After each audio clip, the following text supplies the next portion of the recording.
هدي ونعوذ بالله من شرور أنفسنا وسيئات أعمالنا من يهده الله فلا مضل له ومن يضلل فلا هادي له وأشهد أن لا إله إلا الله وحده لا شريك له وأشهد أن نبينا محمدا عبده ورسوله أما بعد فإن أصدق الحديث كلام الله وخير الهدى هدى محمد صلى الله عليه وآله وسلم وشر الأمور محدثاتها وكل محدثة بدعة وكل بدعة ضلالة وكل ضلالة في النار.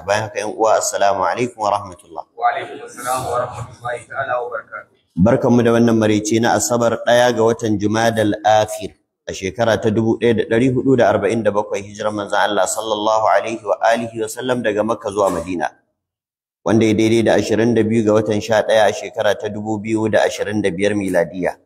A wannan makaranta tamu mai albarka ta karatun littafin Al-Lu'lu' wal Marjan fi mattafaqa alaihi shaykhan daga Masjidil Qur'an wanda ke unguwar Bacira a birnin Kano. Yau in Allah yadda zamu darasi na 247. In ba manta ba muna karatu a cikin darasinmu na ƙarshe mun tike da ƙarshen babi ko? Babin da muke karatu a cikinsa shine babu bayani shuhada. Da haka yau za mu tashi babi mai biye masa shine babun as-safaru qit'atun min al-azab. Babin da yake bayani akan ita tafiya wani yanki ne na azaba. Ma'ana duk mutumin da yake halin tafiya to yana cikin wani mawuyacin hali.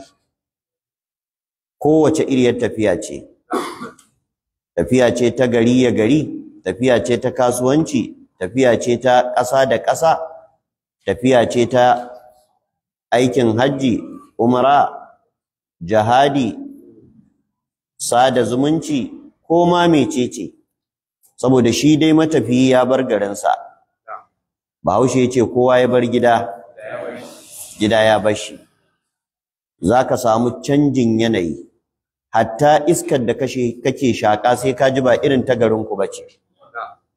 Ruwan da kake sha sai ka ji ba irin na garinku ba ne. Abincin da zaka ci wani lokacin zaka tafi wani waje sai kai a hankali zaka saba da yanayin abincinsu, kuma ko mun wadatarka zaka je ka tarar da wani abin kana ji kana gani kafi karfin sa a gida, amma yanzu a halin bakunta yafi karfin ka. In kai mai mulki ne a gida ane maka hidima, yanzu zaka zo garin mutanen da ba wanda ya san ka, ba ruwan su da kai, su ne maka kallon kamar kowa. Wannan da ire-irensa yana daga cikin abin da ake nufi da yanki na azaba, kuma musamman ma tafiyar irin ta da, gwanda yanzu abubuwa sun yi sauki. Yanzu tafiyar da ake shekara ba a je ba, yanzu sai a je ta ame a awanni. A da tafiyar aikin haji sai ai wata 6 ba a je ba daga kasashen mu nan, wani ma sai ai shekara ana tafiya. Amma yanzu a rana ɗaya da wuni ɗaya, awa 24 kenan zaka iya zuwa Saudi Arabia sau 2 ka dawo. Musamman idan ka hau jirgi direct wanda zai kai ka Saudi Arabia, awa 6 da wani abu. A yanzu ma da ake kewaye saboda faɗan Sudan sai an kewaye Sudan. Amma da ba wannan tafiyar ma bata kai haka ba. To kaga yanzu abubuwa sun ɗan yi sauki, amma da abin ba haka bane. Mutanen da suna tafiya, wani lokaci zaka zo wani wajen ana tsaka da damuna, ruwa ya taho, da haka hanyar ta zama rafi, kuma ba yadda za ka yi ka tsallaka.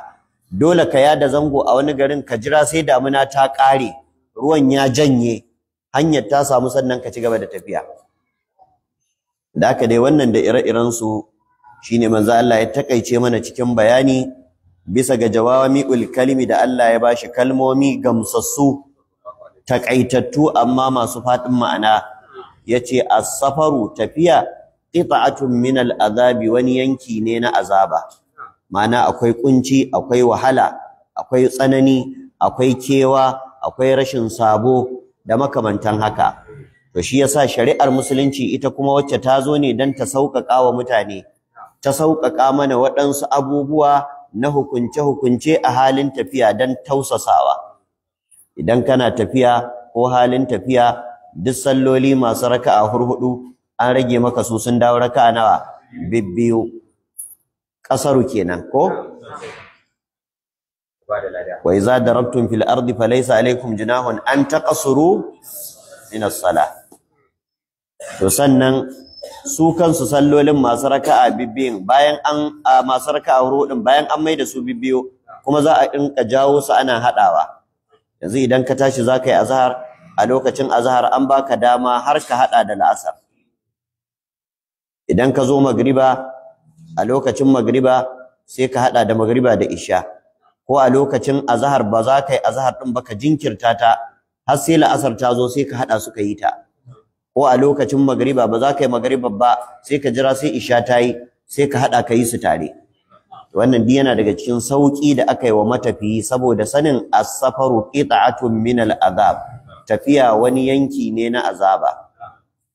To haka nan idan mutum yana halin tafiya an ɗauke masa yin azumi sai dai ya rama daga baya. Ubangiji yace faman kana minkum maridan aw ala safarin fa iddatun min ayamin ukhra. An gane ko? Wannan dai duk bisa ka'idar yuridullahu ay yukhaffifa ankum wa khuliqal insanu da'ifa, da ka'idar wa ma ja'ala alaykum fid dini min haraj, da fadin Allah yuridullahu bikumul yusra wa la yuridu bikumul usra. Shi yasa duk wanda ba musulmi ba bai mori rayuwa ba, bai mori duniya ba, kuma ba zai mori lahira ba. Duk wannan rangwamen da duk wannan saukin bai same shi ba. A takaita ma aiki kuma a baka cikakken lada, wannan sai a musulunci. Sauki na Allah, rangwame na ma'aiki ko? To haka ko a cikin musulmin ma idan mutum ba ahlus sunna bane ya sha wahalar banza.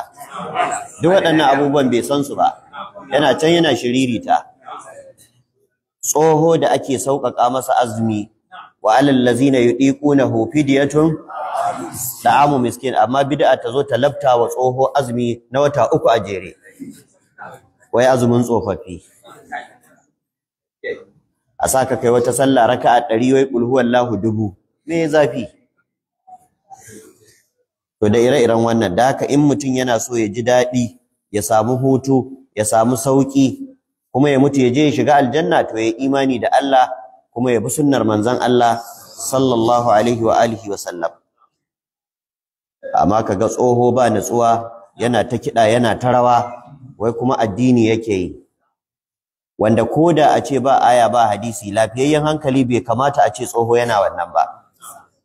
Tsoho kuma kamar natsatse, kamar in ka kai shi Saudiya zai yi limanci, ga rawani, ga alkyabba, ga komai, amma da an kada masa ganga kuma zai zullo ya rawa. Kuma inda yafi komai takeici, a rasa inda za a yi kidan kuma sai a masallaci. Kisa ina mamaki wai dan dariqa ya rinka magana girmama annabi, musamman dan kadiriya. Yana kida fa yana kiran sunan annabi, yana tsalle, yana tumuwa, yana ihu. Wai wannan shine girmamawa. In an yi magana sai su ƙarya su ce wai ai malaman su in an zo karanta ayoyin da suke magana akan annabi, wai kasa ma ake da murya. Su da suke kada ganga fa, sunan annabin da ka kira lokacin da ka kada ganga shi ba sunan annabi bane? Kuma wace aya ce ko wani hadisi ne yace idan an zo karanta wata aya a Qur'ani ai kasa da murya? In dai magana kake akan girmama annabi sallallahu alaihi wasallam, manzo Allah shi ya karantar da Qur'anin nan, daga bakin sa sahabbai suka ji sun rawaito mana cewa akwai wata aya da in yazo yana kasa da murya wajen karanta ta. In kana nufin la tarfa'u aswatakum fawqa sautin nabi, wannan ba a karatun Qur'ani ake nufi ba. In za ka yi magana da annabi baki da baki, to kai kasa da murya, kakka yadda muryar sa taka tai sama da tasa. Wala tajharu lahu bil qawli, ba bil qira'ati ba.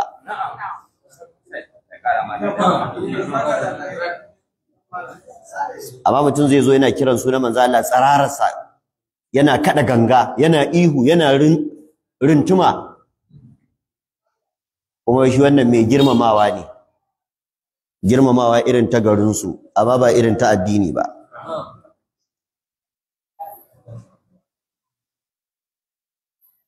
Da haka malam yace wastihbabu ta'jilil musafiri ila ahlihi ba'da qada'i shughlihi, kuma ana so matafiyi yayi gaggawar komawa gida da ya gama abin da ke gaban sa.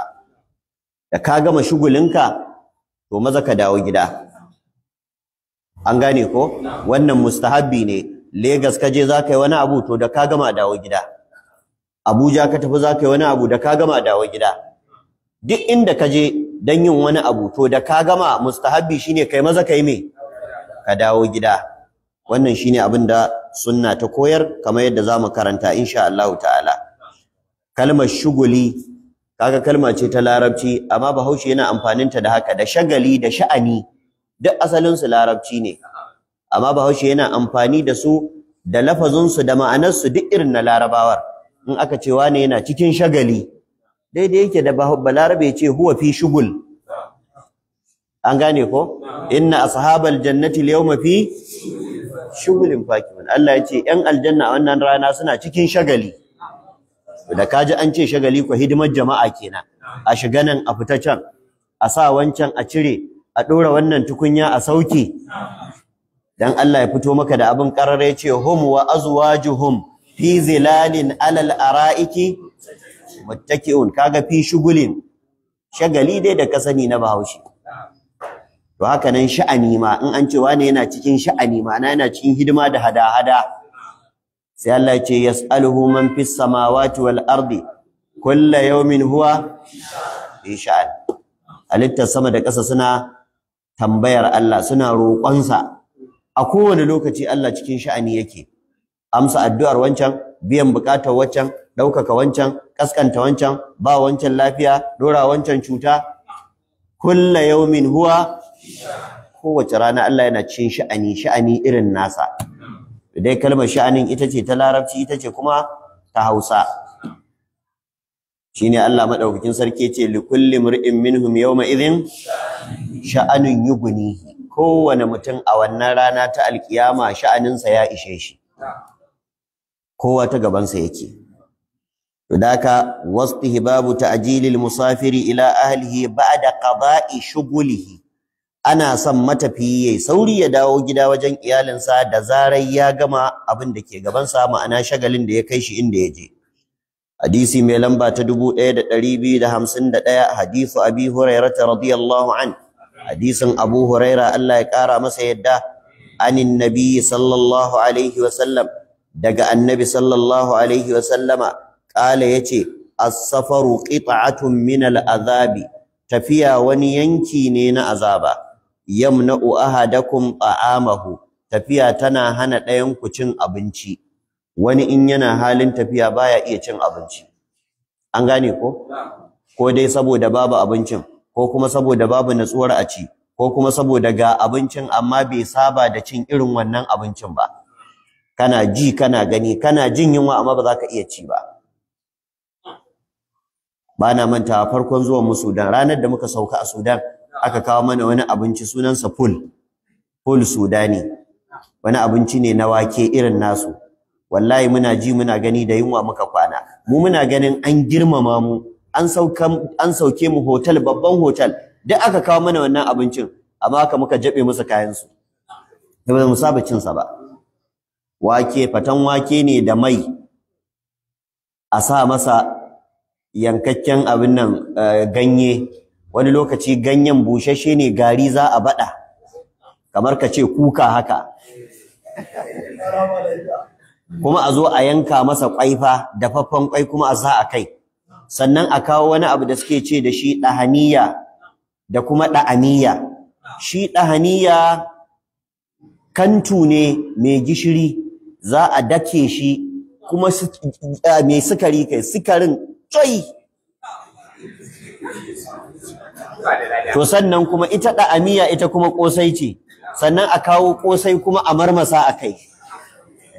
To kai ka san mutumin da ya bar garin tuwo da miya kuka ya je ya tadda wannan, ai ka san kan asaba za a wahala.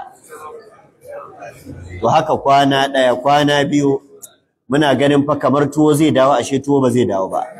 Dole muka yi saranda muka koyi cin ful. Sai gashi kafin mu dawo mun saba da shi sosai. Bahaushe ya ce abincin wani guban wani. Da haka manzo Allah yana fayyace mana me yasa yace mana tafiya yanki ce ta azaba. Daga cikin kalubalen da ake fuskanta a tafiya, gagarar cin abinci, ko dai a rasa abincin, an gane ko, ko kuma ga abincin amma ba kuɗin ci ko babu natsuwar ci ko kuma ba a saba cin irin abincin ba, shine yamna'u ahadakum ta'amahu, tafiya tana hana ɗayan ku cin abincinsa, wa sharabahu, da shan abin shansa, wa naumahu, da bacci. So da dama in kai tafiya zaka taro gajiya, abubuwa sun hana ka bacci, babu kwanciyar hankalin da za a yi baccin, babu natsuwa, sai ka dawo gida sai ka zo kai ta ramuwar bacci. To shi yasa aka ce maza da ka gama abin da za ka yi ka dawo gida, dan kada rashin baccin yayi yawa har wata cuta ta shige ka, dan kada rashin cin abincin yayi yawa har wata cuta ta shige ka, da ka gama dawo gida. Da haka manzo Allah ya ce fa idza qada nahamatahu, idan ɗayan ku ya gama biyan bukatarsa da abin da ya kai shi inda ya je, falyu'ajjil ila ahlihi, to ya gaggawa dawowa gida wajen iyalansa. An gane ko? Wannan hadisi yana cikin sahih al-Bukhari, yana cikin sahih Muslim. Imam al-Bukhari ya fitar da shi a kitabul umra, babu safari qit'atun min al-adhab. Imam an-Nawawi yake cewa da manzo Allah ya ce as-safaru qit'atun min al-adhabi yamna'u ahadakum ta'amahu wa sharabahu, sai ce ma'anahu yamna'uhu kamalaha wa lazizaha, yana hana ka sake ka ci abincin da kyau.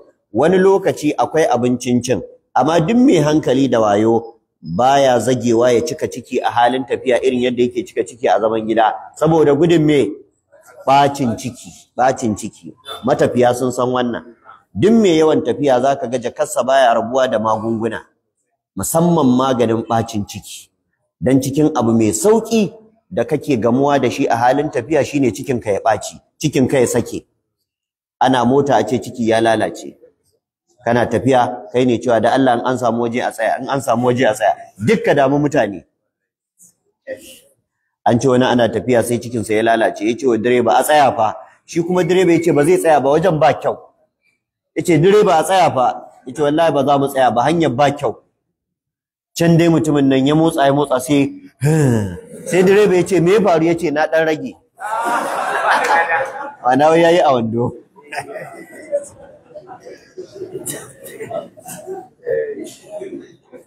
Da haka Imam an-Nawawi yace abinda manzo Allah sallallahu alaihi wasallam yake nufi yamna'uhu kamalaha, sakewa a ci abincin ba zai yiwu ba saboda an san ana halin tafiya dan gudun lalacewa ciki. Walazizaha, wani lokaci kuma abincin na bakunta ne, bai da dadi, baka saba da shi ba. Lima fihi min al-mashaqqati wat-ta'bi, kuma saboda abin da tafiya take kunshe da shi na wahala da gajiya. Wa muqasatil harri, da shan zafin rana, musamman tafiyar mutanen da wacce ake yin ta akan dabbobi, wanda dabbobin nan a fili suke rana tsaka, duk zafin rana akan ka zai kare. In a jaki kake tafiya ko a doki ko a alfadari ko akan raƙumi, zaka ga cewa rana tana gasa ka kai tsaye, in ruwa ma ake dukan ka zai yi.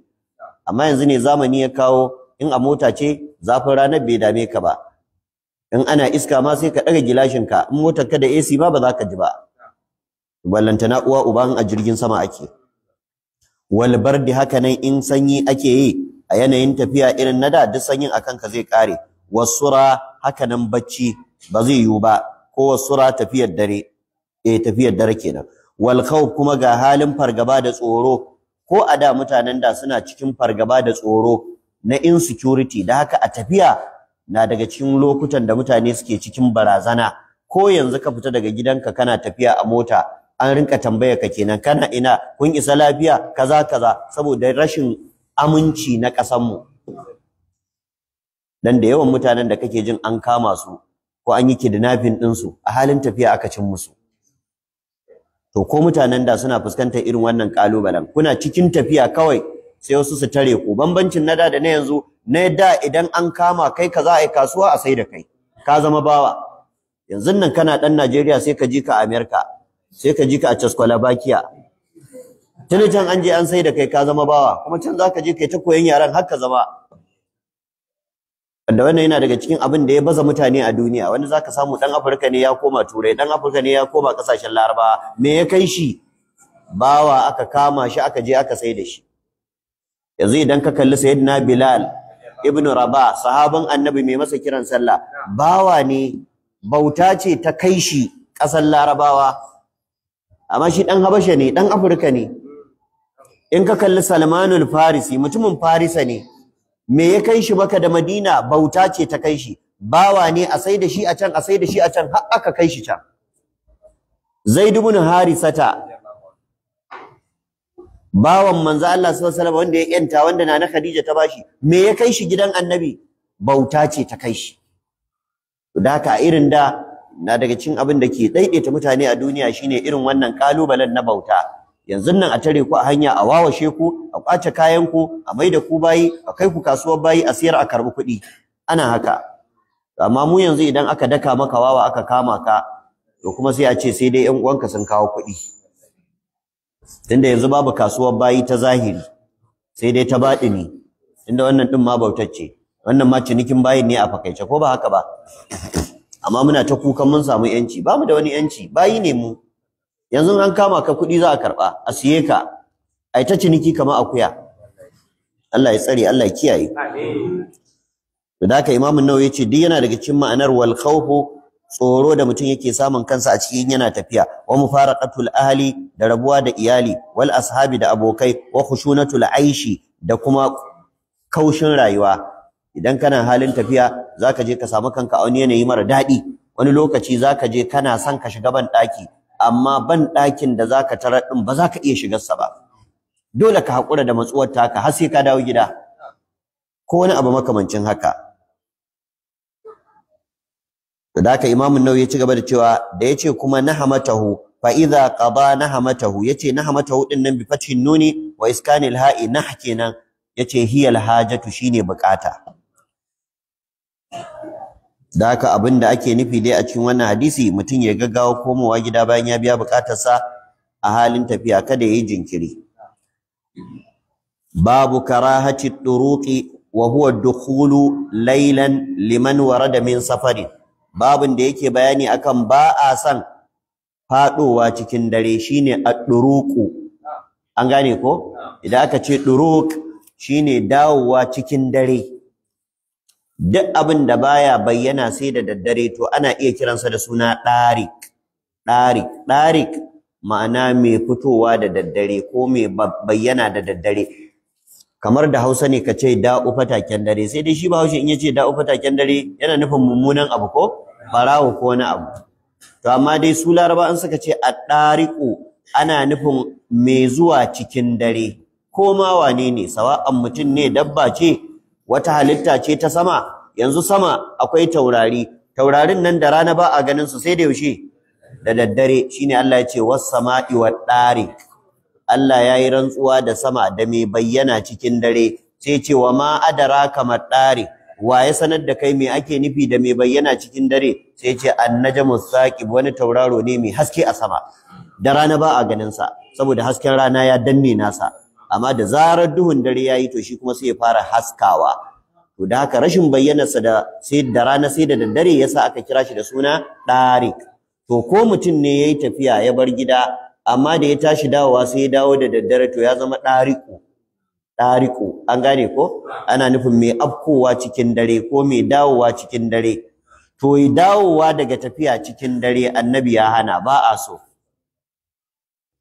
so malamai suka ce musamman a yanayin tafiya irin na da domin a da babu waya bare ka gaya wa matarka yanzu ina kura saura minti kaɗan in shigo gida ba ta wata hanyar da za ta samu labarin ka kawai sai dai ta ganka kwatsam to a al'ada irin ta mata saboda raunin da Allah ya yi musu idan suka san mijinsu baya nan sukan sake abin da baka so in baka nan matarka za ta iya yi alal aƙalla ko ba wani mara kyau ba na ta kula da kanta yanzu duk mace mai hankali in mijinta yana nan za ta zauna me tsaf cikin kwalliya ba maganar daurin kirji ba maganar bata kitso ba an gane ko ba maganar bata sa kwalli ba in dai ta san kanta in mijinta yana nan to amma ka dauka wannan sa kwallin da wannan sa kayan duk ta tattamke ko ina a jikinta da wannan daurin da take yi wai haka take so tana yi ne fa dan kai da haka in baka nan za ta dan sake za ta dan huta za ta dan shakata wannan rigar da ta kirba sai ta cire ta maida ita daurin kirji to shi kuma namiji yana daga cikin abin da yake sa ya ji haushin matarsa in ya ganta wargajal. Ka zo ka tarar da ita da ɗaurin ƙirji sai kaga kamar wata kakakka ce. Shekarunta ƙaruwa suke yi. Ka zo ka ganta babu kitso sai ka ɗauka wacce ta yaye kace. Shekarunta ƙaruwa suke yi. Ka ganta ba jambaki, ka ganta ba kaza. To lokacin da kai tafiya in bata san ranar da zaka dawo ba, ba za ta yi kitso ba, ba za ta yi kunshi ba, za ta zauna ne haka. To shi yasa kai kuma ba a so ka faɗo mata bata shirya ba, saboda gudun kar ka ga abin da zai munana ta a idanka, wannan sai ya sa soyayyar ta ragu, sai aure ya samu matsala. An fahimta ko? To haka nan ta fuskar ayyukan gida, wata matar in ta san mijinta zai dawo yanzu za ta yi share-share, za ta yi wanke-wanke, za ta tsara gidanta tsaf. Amma in baka nan, to fa kar ka ɗauka za ka zo ka tarar da gidan tsaf. Za ka iya zuwa ka tarar da kashi a kusa da ƙofar kicin. Za ka iya zuwa ka tarar da takalmi ko ragowar biredi akan gadonka na yaro ya yi wasa. Za ka iya zuwa ka tarar da kaza, ka tarar da kaza. To musulunci baya so ka shigo musu ba su shirya ba, ka ɗan bar su su shirya su kintsa. Da ka kar ka zo musu cikin dare. An gane ko? To da haka wannan yana nuna maka irin yadda musulunci ya tsara mutane yadda za su rayu. Dan kowa a bashi dama, kada a takura masa, kada a kuntata masa, kuma ba a so mutum ya ga abin da zai bata masa rai. Kai kankan bayan su an ba su, an yi musu, an hana ka ka zo musu cikin dare dan su kintsa su shirya, to kai kankan ma dan ka zauna lafiya. Yanzu wani in ya shigo gidansa da daddare ya zo ya tarar da kashi a kusa da kitchen ɗinsa, kusa da food flags ɗinsa na abinci, ga kashi ga food flags, to in baka yi wasa ba sai wata bai ci abincin gidan ba. To da bai ci abincin ba wata waye azabtu shi, dan dole sai ka je ka nema a waje. Da haka gwanda karka gani, shi yasa Bahaushe yace kazantar bayan ido tsafta ce. Ma'ana duk kazantar da baka ganta ba kai a wajen ka tsafta ce, to a zauna a haka. Kuma mu fahimci wannan sirrin na rayuwa. Musulunci baya son bin diddigi, musamman a harkar ma'aurata. Abinda ake nufi da bin diddigi dan a gano gazawa ko kasawar juna. Ana son kawaici da kauda kai a wasu abubuwa. Ba wai ana nufin ka san ana barna ka kauda kai ba, irin yadda turawa suke yi, yadda ake faɗa. Wai bature idan ya zo gidansa ya ga matarsa da wani a ɗaki ba zai shiga ɗakin ba, wai saboda kar ya disturbing ɗinsu. Ka ji banza. Gardi a gidanka wai kakka disturbing ɗinsa.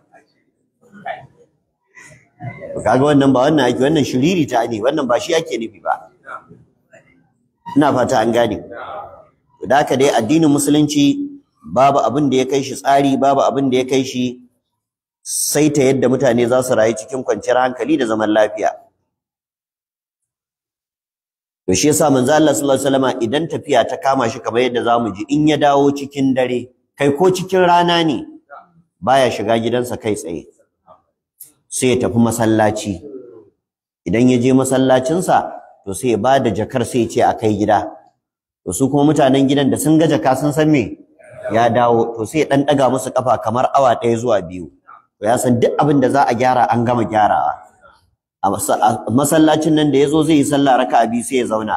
To sai sahabbai su rinka zuwa su ne masa sannu da zuwa, sannu da zuwa. To bayan kamar awa 2 gida ya shirya sai ya tashi ya shiga gida. Wannan ita ce sunna. To amma malamai suka ce me makasudin yin wannan? Makasudin dai shine dan iyali su yi me?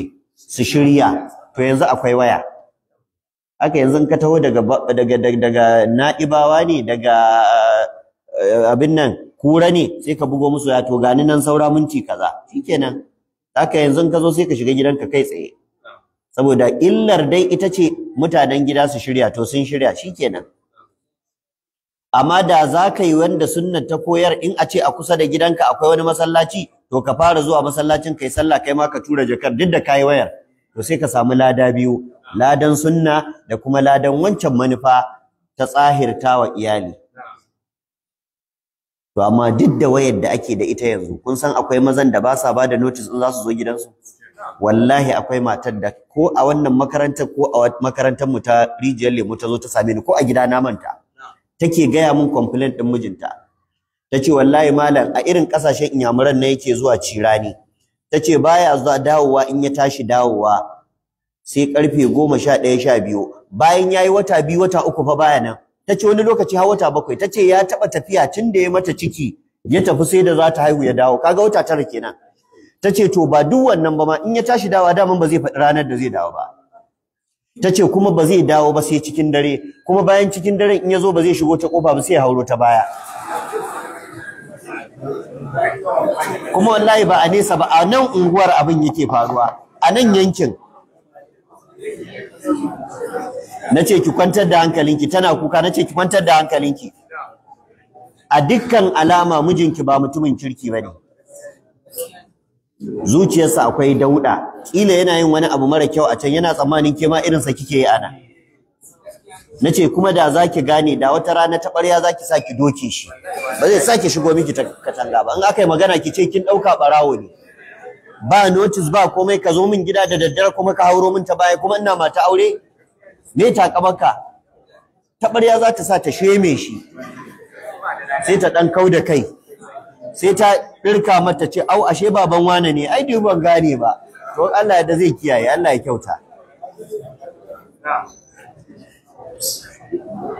daka dai karahatu turuqi wa huwa ad-dukhulu laylan liman warada min safarin hadisi mai lamba ta 1252 hadithu Anas radiyallahu an hadisin Anas dan Malik Allah ya kara masa yadda kala yace kana an-nabiy sallallahu alaihi wa sallam annabi sallallahu alaihi wa sallama ya kasance la yatruqu ahlahu baya zuwa wa iyalansa cikin dare idan ya dawo daga tafiya in cikin dare ya dawo kuwa annabi sai dai ya kwana a masallaci sai da asuba su ji muryarsa a sallah to daga nan sun san ya dawo sai su shirya su kintsa sannan sai ya shiga gida shi kuma bayan gari yayi haske sallallahu alaihi wasallam me wannan yake nuna maka saukin hali da kyawun mu'amala ta ma'aiki sallallahu alaihi wasallam wai magidanta a yau me yasa suke shiga gidansu gaba gadi ai takamar wai gidajen nasu ne to da man waye ce ba naka bane naka ne amma wani saboda isafa ba a isa ya sallama a gidansa ba aba mai gida ba sallama ya ce gidan nawa takamar gidansa ne da ya shigo zai buga kofa to an san gashi nan shine alamar tun daga kofar gida zai to gashi nan ga kinkon nan kenan to kaga wannan rashin saukin hali ne shi manzo Allah yana da saukin hali ai ba sai kai wannan hura hancin da wannan fuffukar za a gane gidanka bane wanda bai waye ba wanda ba wayayyen namiji ba shi yake dauka sai da buga kyaure da tada jijiyar wuya da hura hanci matansa za su ji tsoron sa a'a da kyakkyawan mu'amala ake girmama ka ko ba haka ba da bawa duk mai haƙi haƙinsa a ƙarƙashin ka kake mutunci amma duk murda gashin bakinka da duk buga kyauran kofarka da duk buga abun kwashe shararka in ka zo gida da duk gyaran muryarka in dai zaka hana iyalanka haƙƙinsu na kyakkyawan mu'amala haƙƙinsu na ciyarwa da tufatarwa to kar ka ɗauka za ka yi daraja a idansu ba za ka yi daraja ba ba za ka yi daraja ba baka gagara ba wata rana ka faɗi magana a mayar saboda ka barta da yunwa ya za ka faɗi magana ba za ta mayar ba kai ɗinwa amma ka cika mata cikinta da abinci ka yi mata kyakkyawan mu'amala ka koya mata addini ka nuna mata girman Allah to ba yadda za a yi shi kuma Allah ya barta ta wulakanta ka bata isa ba wallahi da haka mu koyi wannan mu san ta inda ake samun girma ba da hayaniya ba wani mawaki ma yace babba da kyauta ka ɗaukar girma ba da faɗa ba da ɓacin banza ka ɗauka zara ido shi yake sa kai girma a kyautatawa da kyakkyawan mu'amala da sauke haƙƙi shi yake sa kake samun girma da daraja to wannan shine abin da duk ma'aiki ya tara sallallahu alaihi wasallam sabanin abin da yau zamu ga wasu manyan suka ɗauka ta shi ake ba su girma da haka annabi baya shigowa gidansa cikin dare in yayi tafiya shine ma'anar la yatruqu ahlahu baya fado wa iyalansa cikin dare Hafiz Ibn Hajar yace qauluhu la yatruquhu ay la yadkhulu alaihim laylan idza qadima min safar baya shigo musu cikin dare idan ya dawo daga tafiya yace yuqalu a larabci akan ce daraka yatruqu bi dammir ra'i daraka da fathur ra'i a madi amma yatruqu da dammur ra'i a mudari'i an gane ko to da haka dai manzo Allah sallallahu alaihi wasallam wannan ɗabi'a sa ce. Ibn Faris ya hakaito cewa Larabawa sukan iya amfani da kalmar daraka a zuwan rana, amma dai wannan majazi ne, ma'ana ba shine asali ba. Asalin ad-duruq shine ad-dukhulu laylan. To da haka la yadruqu ahlihi, annabi baya fado wa iyalansa cikin dare. Kana la yadkhulu illa gudwatan aw ashiyatan, in annabi ya tafiya baya shigowa gidansa sai da hantsi ko da marece, ma'ana da safe lokacin walha ko kuma da yamma gab da magriba. To in annabi ya tafiya a waɗannan lokutan yake shigowa gida sallallahu alaihi wa alihi wasallama. Hadisi mai lamba ta 1255, hadisu Jabir ibn Abdullah, hadisin Jabir dan Abdullah al-Ansari kala yace qafalna ma'an nabi sallallahu alaihi wasallama min ghazwatin, mun dawo tare da annabi sallallahu alaihi wasallama daga wani yaki. Kalmar qafalna daidai yake da qadimna, daidai yake da raja'ana, shine dawowa. Daga nan ne ake cewa qafila, qafila tawagar matafiya. Da ka qafalna, alqufulu daidai yake da alqudumu, daidai yake kuma da arruju'u, ma'ana dai dawowa gida kenan. To Jabir yace mun dawo tare da annabi sallallahu alaihi wa alihi wasallama daga wani yaki. An gane ko? To shine Jabir yace falamma zahabna linadkhula, bayan mun iso Madina gab da zamu shiga, kala sai annabi yace da mu amhilu, ku saurara, hatta tadkhulu laylan, ku bari sai gari yayi duhu sai ku shiga. Ma'ana an dawo daga tafiya da sauran rana, gari bai riga yayi duhu ba, sai annabi yace a tsaya a bayan gari sai dare yayi sannan sai a shigo. To anan ana nufin daren bai riga ya tsala ba, kuma dawowar ba da daddaren aka dawo ba. Daman dai kamar yadda muka faɗa, hikimar shine iyalanka su san ka dawo, ka dan ba su wani tazaran lokaci don su shirya kansu. To inda daddare ne ta riga ta yi bacci, ba za ta sani ba, to nan sai ka kyale ta sai gari ya waye sai ka shiga. In kwa da sauran rana ne ka dawo, to sai ka tsaya a wajen gari, sai ka aika mata da sako, sai ta san cewa ka dawo, sai ta dan kintsa. To in ta kintsa ko zuwa dare ne kai kuma sai ka shigo. To shine manzo Allah sallallahu alaihi wasallam anan yace da sahabbai amhilu, ku dan saurara. Imam an-Nawawi yace qauluhu sallallahu alaihi wasallama amhilu hatta nadkhula laylan, ku jira har dare yayi sannan mu shiga. Yace ai isha'an, yana nufin marece, kai tamtashidal sha'isatu. Manzo Allah yace hikimar haka dan wacce ta bar gashin ta babu gyara ta gyara, wa tastahiddal magibatu, dan wacce mijinta yayi tafiya bata nan bata kula da jikinta tayi tsafta ba ta gyara. Kalmar almagiba, macen da mijinta baya nan. Al-istihdad kuma shine gyaran gashin hamata, ko dai askewa, an gane, ko tsigewa, shine al-istihdad. Hakanan ana amfani da shi wajen askin gashin gaba, natful ibti ko natful ana.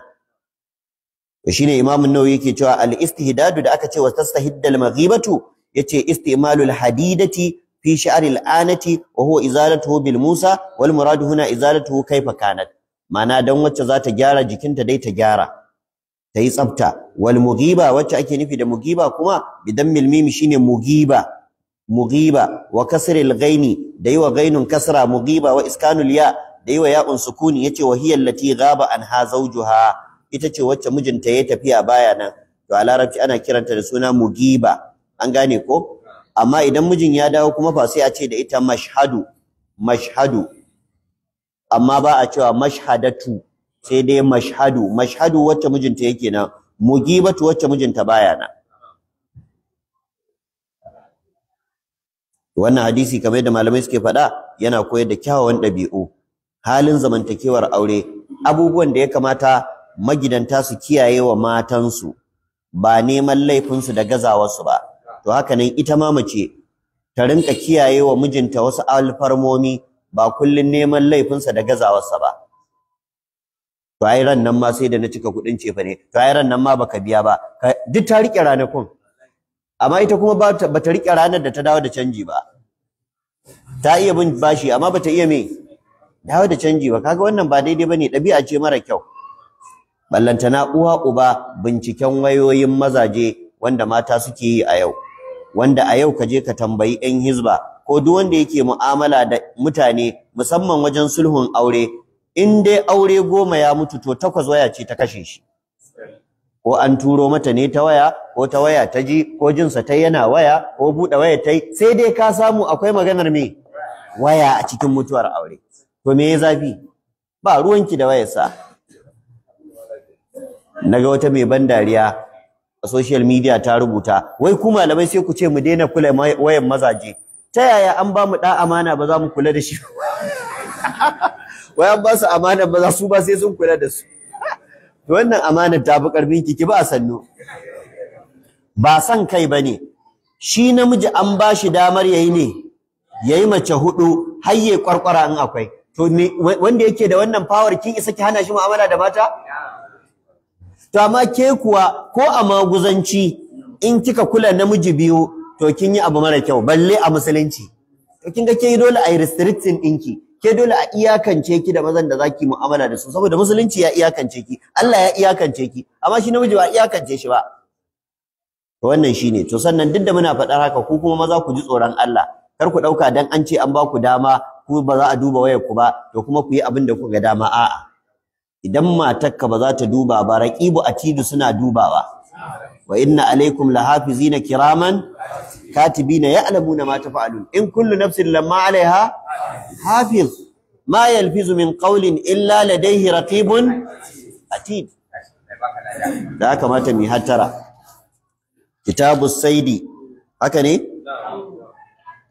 Littafin da yake bayani akan farauta. Farauta hanya ce daga cikin hanyoyin da ake samun abinci, sana'a ce daga cikin sana'o'i na annabawa da mutanen da yawa daga cikin annabawa zaka samu sun yi farauta. Annabi Isma'il alaihi salatu wassalam, kakan manzo Allah sallallahu alaihi wa sallam, sana'ar da ya fice da ita ce sana'ar me farauta, mafarauci ne. Da haka farauta tana da tasiri kuma tana da tarihi, kuma hanya ce da ake neman arziki na halal da ita. Allah subhanahu wataala yayi magana akan farauta a cikin Alqur'ani a matsayinta na hanyar samun abinci kamar sauran sana'o'i na halal wanda shari'a ta yarda da su, tare da cewa ita farauta galibi ba siye da siyarwa bace. Makamanka zaka dauka ka shiga dawa ka farauto cikin dabbobin da Allah ya halatta a farauta, kuma ka zo ka ci ko ka siyar. Me hikimar tattaunawa akan ta? Saboda tana da alaka da ci, shi kuma ci da sha yana da alaka kai tsaye da ibada. Domin matukar mutum bai ci ba bai sha ba, to ba zai samu lafiyar da zai yi bauta ba. Kuma matukar mutum ya ci halal, to zai iya aikin alkhairi, kuma in yayi za a karba. Amma matukar mutum zai ci haram, to zai wahala ya iya aikin alheri, kuma ko yayi ba za a karba ba. Shi yasa zamu ga Allah ya ja kunnan annabawa su kiyaye me za su ci, saboda yana da alaka da karɓar ayyukansu. Haka ya ja kunnan dukkanin wani mai imani ya kula da me zai ci, domin yana da alaka da ibada, yana da alaka da karɓar aiki. Ubangiji madaukakin sarki yace ya ayyuhar rusulu kulu minat tayyibati wa amalu saliha inni bima ta'maluna alim. Ya ku manzanni ku ci daga abubuwa na halal kuma ku yi aiki nagari, ni ina sane da abin da kuke yi. Shine hadisin Abu Hurairah, annabi yace inna Allaha amara almu'minina bima amara bihil mursalina. Allah ya umarci mu'minai da irin abin da ya umarci manzanni da shi, sai karanto wannan ayar ita ce ta manzannin. Sannan sai kawo ta mu'minan ita kuma, ya ayyuhallazina amanu kulu min tayyibati ma razaqnakum washkuru lillahi in kuntum iyyahu ta'budun. Ya ku waɗanda suka yi imani, ku ci daga daɗaɗa kuma na halal na abin da muka azurta ku da shi, wanda kuke samu ta hanyar sana'o'i. To sannan washkuru lillahi, ku gode wa Allah in kuntum iyyahu ta'buduna, inda gaske ku masu bauta masa ne.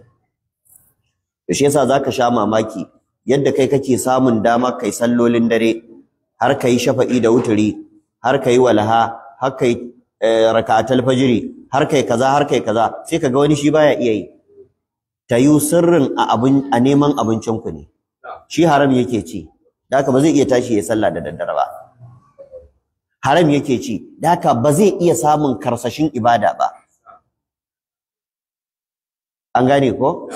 Amma kai halak kake ci, wannan ne yasa Allah ya baka damar kake yin amfani da lafiyar da energy din wajen kuma kai aikin alheri. Ina fata an gane. Amma zai iya yiwa ka samu wani maciyin haram din kuma ya fi ka ibada. To amma fa ya sani aikin banza yake yi. Bisa ga ka'idar inna ma yataqabbalu Allahu minal muttaqin, kadai Allah yana karba ne daga muttaqin masu tsoron Allah, shi kuma baya cikin su. Domin ba yadda za a yi mai cin haram ya zama cikin muttaqina.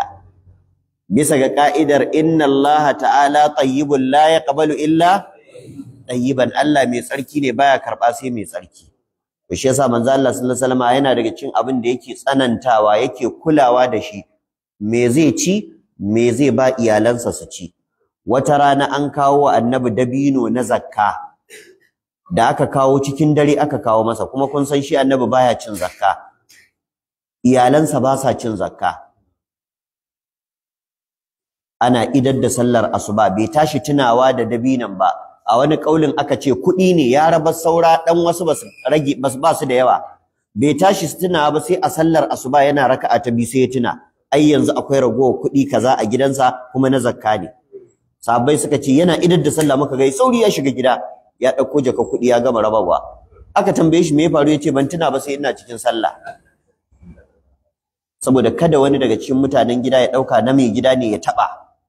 Wata rana an kawo dabinan zakka, jikansa Alhassan yana yaro karami bai sani ba ya dauka ya sa a baki, annabi ya kama shi duk da yaro ne, ya makare shi ya shake shi sai da ya kwakulo ya fitar, yace ba ma cin wannan abin.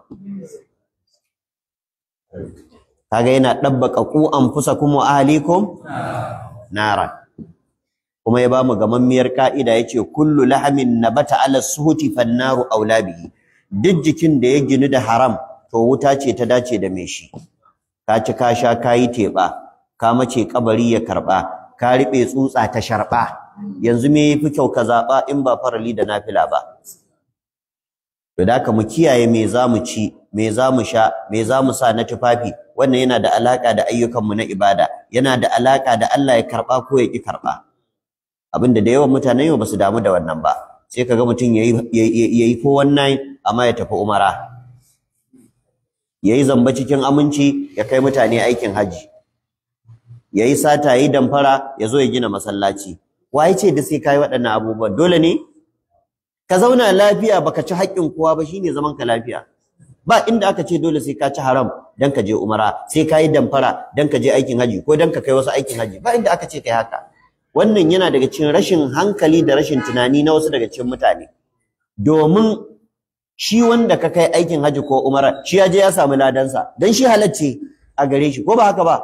Amma kai kuma hisabin yana nan na satar da kai. To me ya zafi? Kaga ka zama kendir, ka haska wani kayi me? Ka kona kanka. Ka gina masallaci da kuɗin haram, kuɗin sata, su suna sallah suna samun lada, kai kuma Allah zai tambaye ka. Ba ruwan Allah da cewa ai masallaci ka gina, waye ce ka gina da na haram? Da haka mai hattara. Ko ka je kai sata dan ka barwa iyalanka kuɗi, kai damfara dan ka barwa iyalanka kuɗi, ka ci kuɗin gwamnati dan ka mutu ka bar ƴaƴanka da kadarori. Kai aikin banza. Su in sun zo ci halal suka ci, dukiyar ubansu suka ci, amma kai kuma kana can kabari ane maka me? Ane maka hisabi. Shi yasa Umar ibn Abdul Aziz, shugaban ƙasa fa, da yazo zai mutu aka duba lalitarsa ba kuɗin komai, kuma gashi Allah ya masa arzikin ƴaƴa, yana da ƴaƴa rakwacam.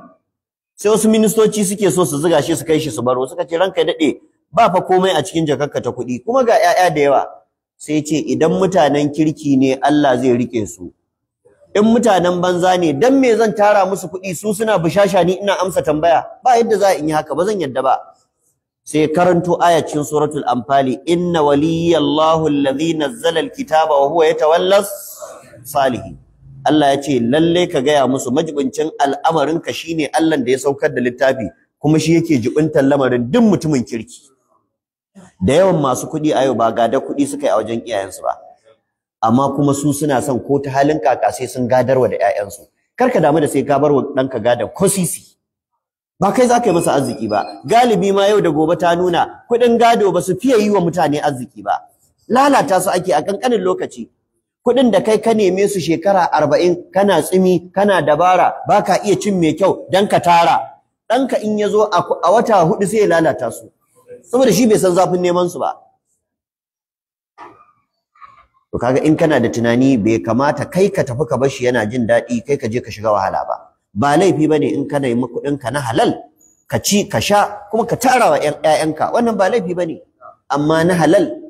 Domin manzo Allah ya gaya wa Sa'ad dan Abi Waqqas lokacin da yazo yake ganin kamar mutuwa zai bai da lafiya yace annabi ya masa izini ya kyautar da kuɗin sa duka sai annabi ya ce a'a innaka intazara ko antazara warasataka aganiya ka tafi ka bar ƴaƴanka da kuɗi suna cikin wadata amma kuɗi na halal khairul laka min an tad'ahum alatan yafi ka tafi ka bar su talakawa yatakaffafuna nasu su koma suna roƙon mutane in dai da wadatar a mutu a ban musu na halal amma kar a yadda a mutu a ban musu haram in kai haka baka yi wa kanka dabara ba kuma ka bawwa ƴaƴanka tarbiyya yafi ka bar musu kuɗi duk yadda za a yi su yi karatu ka kashe musu ko nawa ne su yi ilimi yafi ka fita ka bar musu kuɗi. Domin masu hikima suna cewa da ka kama zomo ka ba mutum ko ka kama gafiya ka ba mutum wanda ka koya masa me kama gafiya. Da ka rinka ɗauka abu kana bawa yaro dan kai masa gata wanda ka koya masa hanyar nema. Domin duk yadda ka kai da sansa in kana bashi na farko kashe zuciyarsa kake na biyu kuma wannan bashin ba zai dore ba dan adam ne kai ba wani dan adam da ya isa ya dore ba zai dore ba ayyukansa ba za su dore ba duk abin da kake yau da gobe wata rana sai an neme ka an rasa to kuma abin babu shi to amma koya masa yadda shi ma zai nema ko da kai ko baka nan shikenan ka dora shi akan turba. To wannan tsarin na tarbiyya ne da yawa daga cikin iyaye ba su gane shi ba Allah ya sa mu gane. Da haka dai hikimar magana akan farauta shine dan ai magana akan ingantacciyar sana'a wacce wannan ingantacciyar sana'a tana da matukar muhimmanci ta hanyar ta ce mutum yake samun abin da zai ce sha ya ciyar da iyalansa da wannan karfin da ya ce sha ne kuma zai iya bautawa Allah. To idan abincin da ka ci bai zama na halak ba kar ka dauka zaka iya bautawa Allah da wannan abincin a jikinka.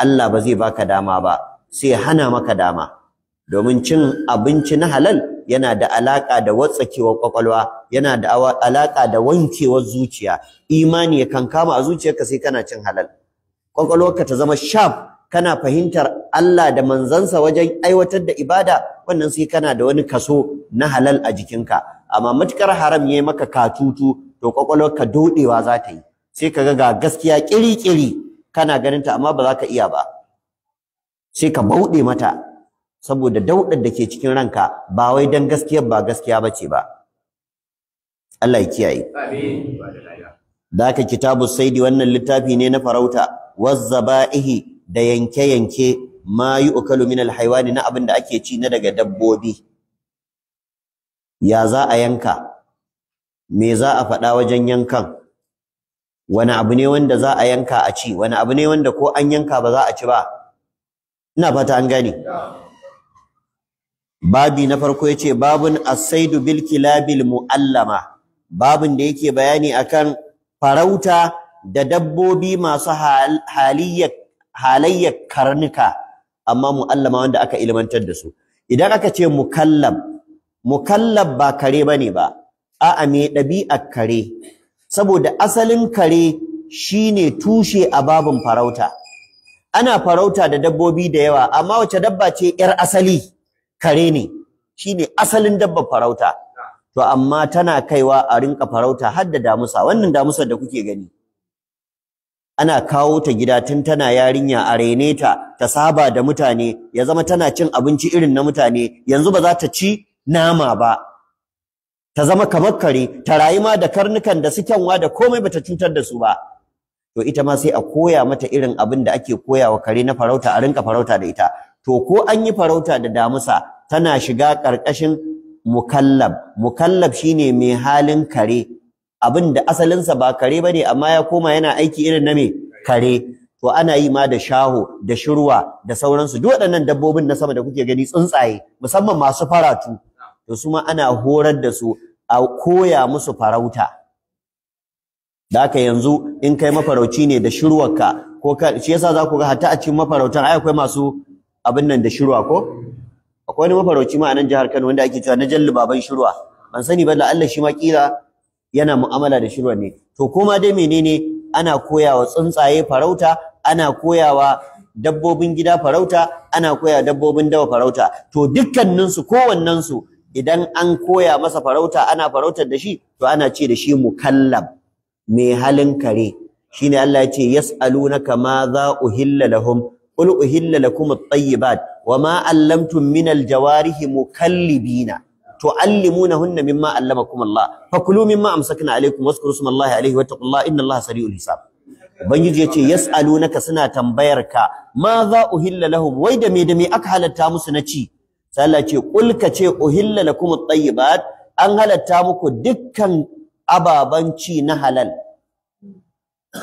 Sai Allah ya ce wa ma allamtum minal jawarihi, da abin da kuka koya wa dabbobin farauta. Kalmar jawarih jam'i ne na jariha. Jariha duk dabbar da ake farauta da ita sunanta jariha. To sai Allah ya ce duk wata dabba da kuka koya mata farauta, mukallibina, masu ɗabi'ar kare, masu kwaikwayon kare. Sai Allah ya ce to allimunahunna, wanda kuke sanar da su mimma allamakumullahu, na daga abin da Allah ya sanar da ku, cewa ga yadda za a yi, ga yadda za a yi, in za a sake su ga abin da za a ce, in an zo an tadda su sun yi farautar ga yadda za a lura da sauransu. To shine sai Allah ya ce fakulu, ku ci mimma amsakna alaikum, daga duk abin da suka kama muku na farauta. Wadhkuru smallahi alaihi, kuma ku yi bismillah wajen sakasu ko wajen tura su. Wattaqullaha, ku kiyaye dokokin Allah, innallaha sari'ul hisab, Allah mai gaggawar sakayya ne. To da haka shine malik ce babun as-saidu bil kilabi, babun da yake magana akan farauta da karnuka da masu ɗabi'un kare na dabbobin farauta al-mu'allama, wanda aka koyar. Hadisi mai lamba ta 1254, hadisu Adi ibn Hatim, hadisin Adi dan Hatim ad-Da'i, Allah ya kara masa yadda. Kala yace qultu ya rasulullah, nace ya ma'aikin Allah, inna nursilul kilabal mu'allama, mu muna tura karnuka masu ilimi.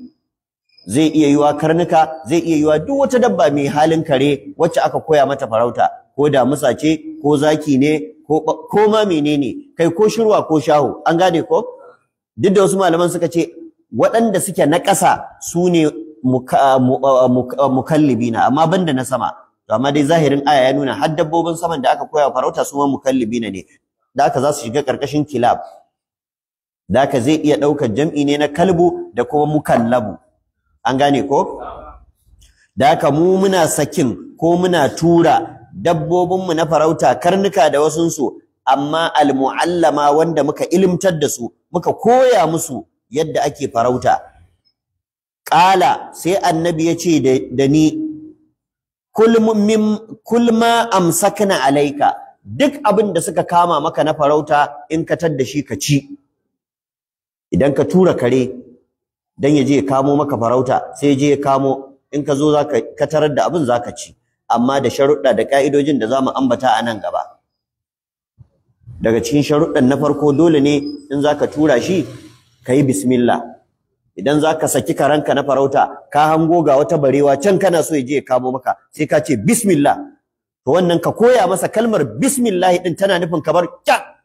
Kun ga za ku ga wasu mafarautan ba san wannan bismillah ba, zai yi kek ko ai masa wani ihu sai ya fita.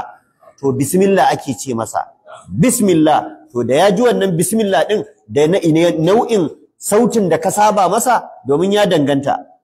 Wani bismillah ce amma sai ka yi ta da murya babba, yadda dai ka koya masa shi wannan zai gane. Domin ita dabba tana da ganewa, musamman kare, kyanwa da sauran dabbobin da muke rayuwa da su. Akwai abin da mai ita ya mata ta san me yake nufi. To da haka abin da ake so, koma da wani irin salon zance za ka faɗi bismillah, ka faɗa yadda za ta gane, amma dai ya zama lafazin bismillah ne. Bismillah, an gane ko? To shikenan kawai sai ta fita. Sharaɗi na farko kenan. Sharaɗi na biyu, idan ka je ka tarar da dabbar farautar, karen ya kama maka ita, bata mutu ba, tana motsa-motse, to sai ka kama sai ka yanka. Dan kayi bismillah, in ka tarar da shi yana da rai, kuma ba za ka fasa yanka ba. Amma kayi bismillah kuma sai ka zo ka tarar ya shaƙe shi kuma ya kashe shi, to za ka ci.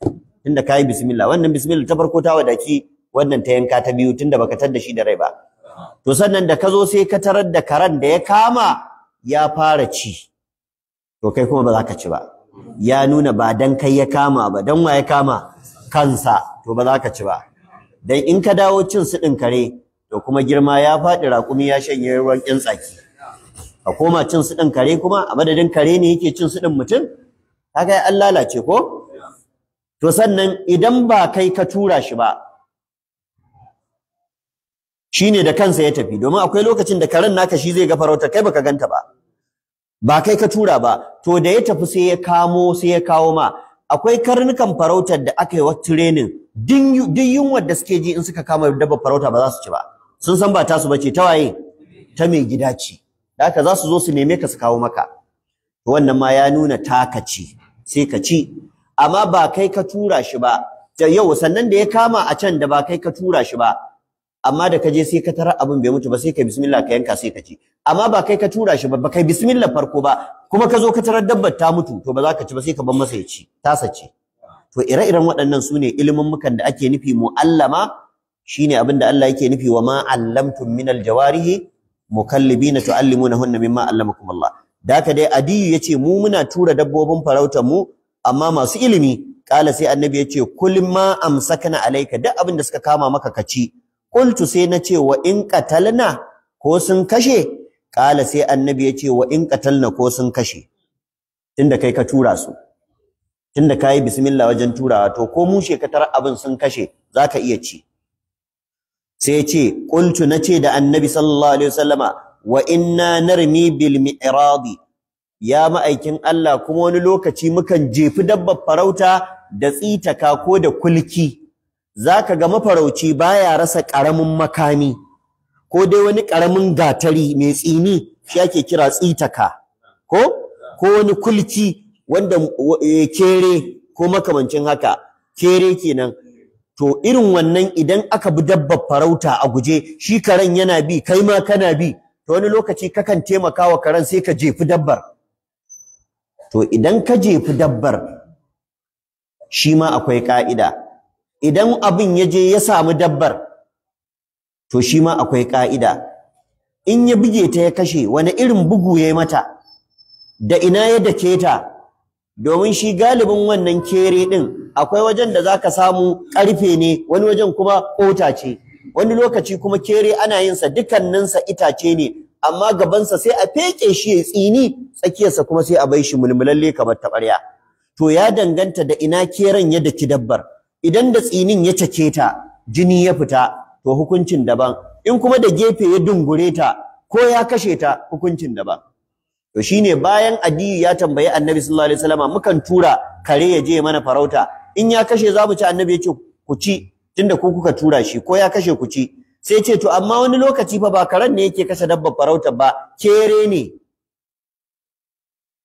kala sai Annabi yace kul ma khazaqa to shi kere in shi ya daki dabbar farauta in ya cake ta ya fasa jikinta jini ya fita to ka ci an gane ko wama asaba bi ardihi amma idan bai cake ta ba ko bai same ta da wajen kaifin karfe ba ya dake ta da jikin kota ya zama bai fasa jikinta ba kawai yayi mata kume yayi mata kisan mummuke to anan falata akul karkaci ku lura da kyau ita dabba ko da yaushe abinda ake so idan zaka kashe ta ya zama jini ya fita daga jikinta saboda dabbobi kamar mutane ne ba ka rasa wasu cututtuka a jikin ɗan adam to haka dabbobi ba ka rasa cututtuka a jikinsu me yasa aka ce in an zo za a ci dabba a yanka saboda jinin da cutar take jiki yayi me ya fita galibi ita cuta mummuna mai kisa a cikin jinin jijiya take mummunar cuta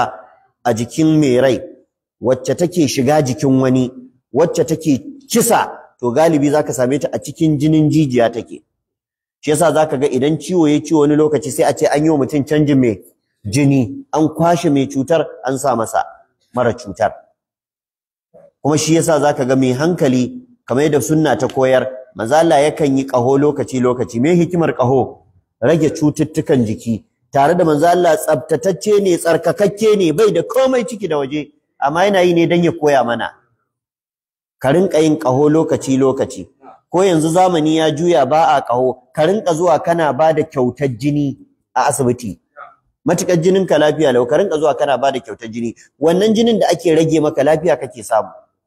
Ka yi tunani mana, yanzu an ce duk abin da ka ci jini yake ƙara ma, ka sha mangwaro, ka sha abarba, ka ci tuwo, ka ci kaza, duk ya ƙara ma jini, kuma jinin duk yana nan, to kai menene kai? Jinin baka tsammanin zai ma yawa? Kisa wani lokaci kana tafiya sai ka yanke jiki ka faɗi, sai a ce jininsa ne ya hau, ma'ana ya yi oba, ya cika pipe ɗin jikinka, har ya je wata jijiya ya matsa mata, ya tsaga ta, yanzu ya yi fur, ya burtse, ya fita.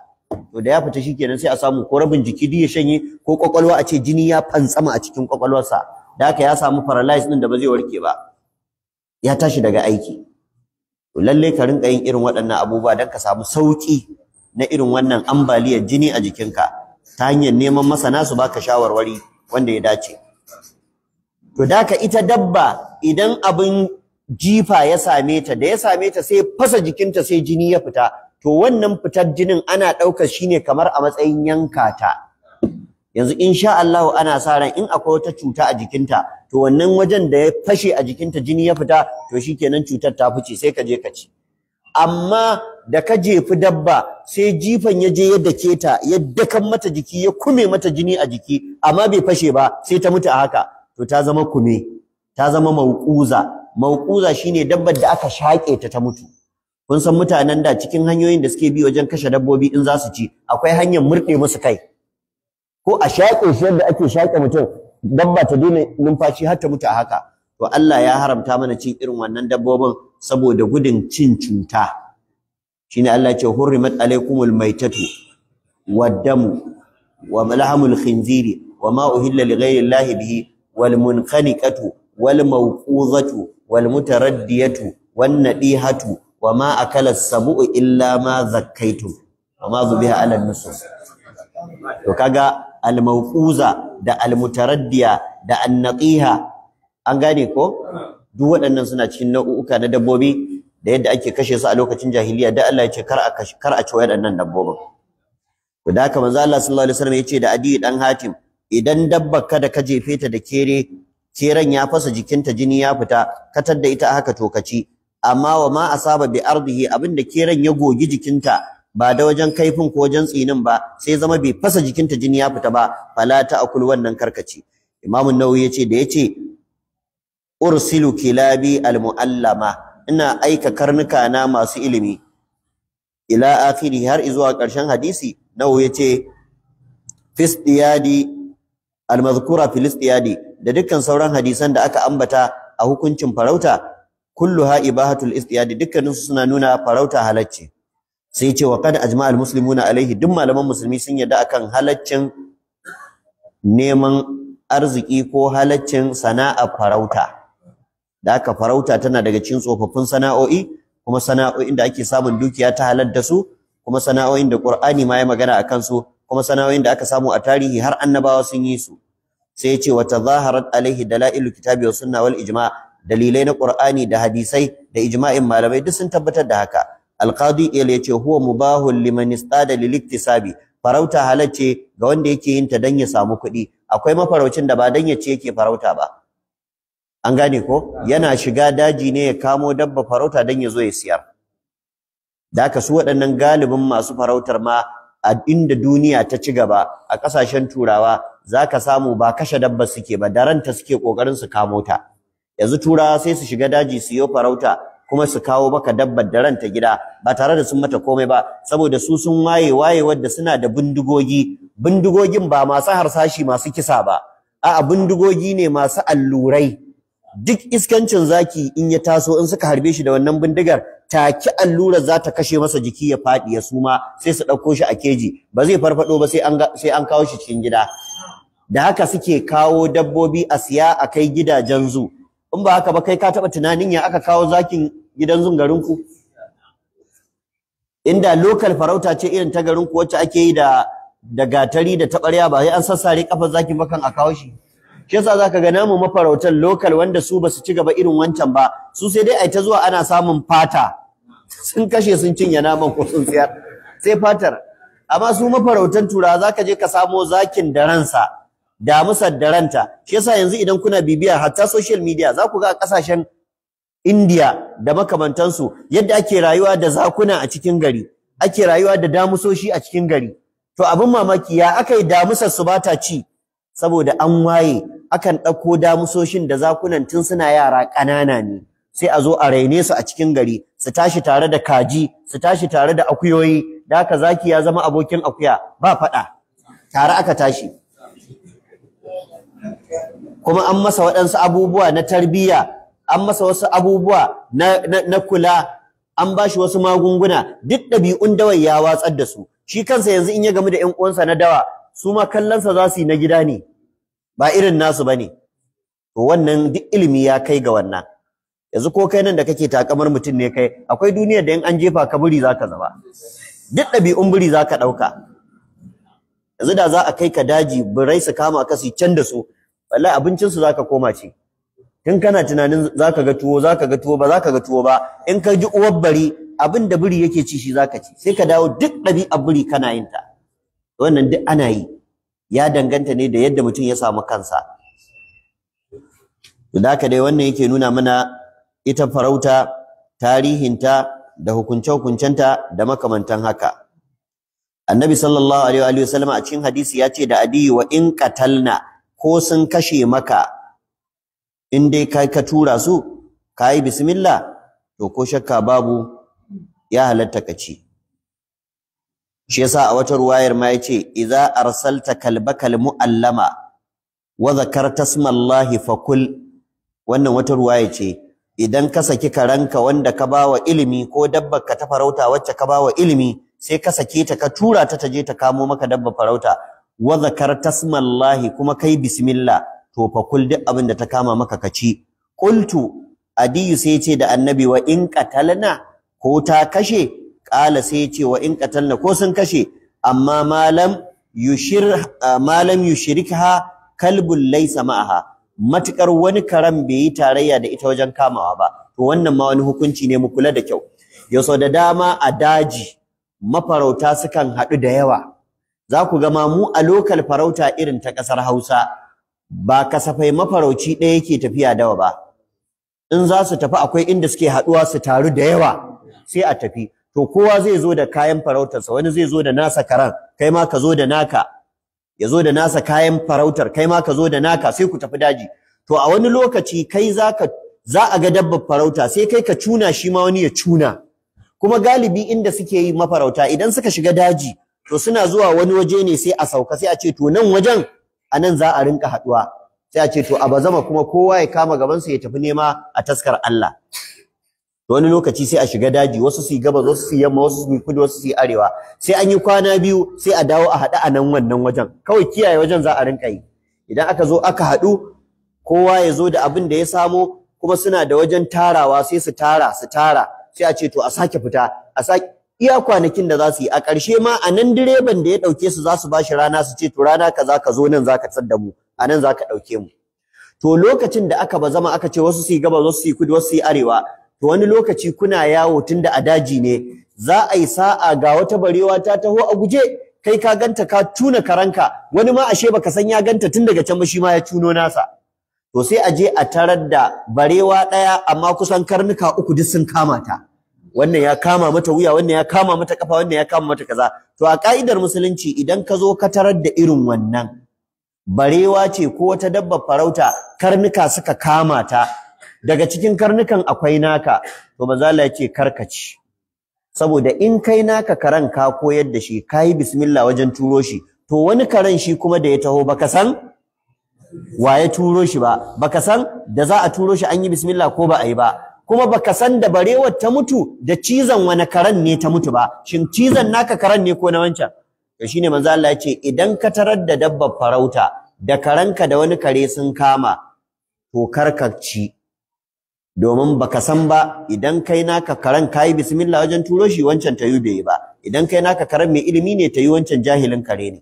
To wannan kuma kadai yake nuna maka falalar ilimi. Wato har a dawa akwai ilimi, har dabbobi suna da bambanci, jahilansu da masu ilimin cikinsu, jahilansu da masu ilimin cikinsu. Wannan ya isa ya nuna maka ilimi duniya ne. to sannan malamai suka ce wani lokaci zai iya yiwa ma wani karen da ya tarayya da naka ba ma na musulmi bane kwata-kwata domin sana'a farauta ai ba iya ta musulmai bace a wanda ba musulmai ba suna yi ku rinka in kun ji hirar da ake ta yi da na jalli baban shirwa da sauran lokacin marigayi Alhaji Garba baban Ladi Allah ya ji kansa da rahama lokacin da yake kiran mafarauta yana hirar da su ai za ku ji wani lokaci suna ba da labarin akwai wani mai dawa kaza ka ji wani mai dawa Gideon kai ka dauka mai dawa sai musulmi a cikin arna akwai mai dawa kai surkullanka da ayoyin Qur'ani shi kuma ya surkullansa da nasa kai ma naka surkulle ne nasa ma surkulle ne duk surkulle ne dan ka dauka cewa akwai wani surkulle na halal ko da ayoyin Qur'ani kai surkulle sunansa me surkulle da haka ana samun irin haka kuma yana daga cikin hanyar da take hada gaba tsakanin mafarauta shine idan karnuka suka bi dabbar farauta na wane ya kama na wane bai kama ba wani fadan zaka ji a zomo ne tun a dawa suka fara shi akan zomo fadan ya hadu wani akan barewa ne fadan wani akan kaza ne wani akan kaza ne fadan ina fata an gane a wata ruwayar manzo Allah sallallahu alaihi wasallam ya saki cewa fa inna ma sammaita ala kalbika wa lam tusammi ala ghairihi ka sani kai naka karan ne kai wa bismillah wajen tura shi amma ba kai bismillah akan karan wani ba Imam an-Nawawi ya ci gaba da cewa wa qad ajma'a al-muslimuna ala tasmiyati inda al-irsali ala sayd duk malaman musulunci sun yi ijma'i akan in dai za a tura dabbar farauta to ayi bismillah ijma'i ne wa inda zabahi haka nan in za a yanka dabba ayi bismillah wan nahri haka in za a soke ayi bismillah an gane ko duk sun yi ijma'i akan yin haka to amma wasu sun dauka wajibi ne wasu kuma sun ce sunna ce ba wajibi bane ba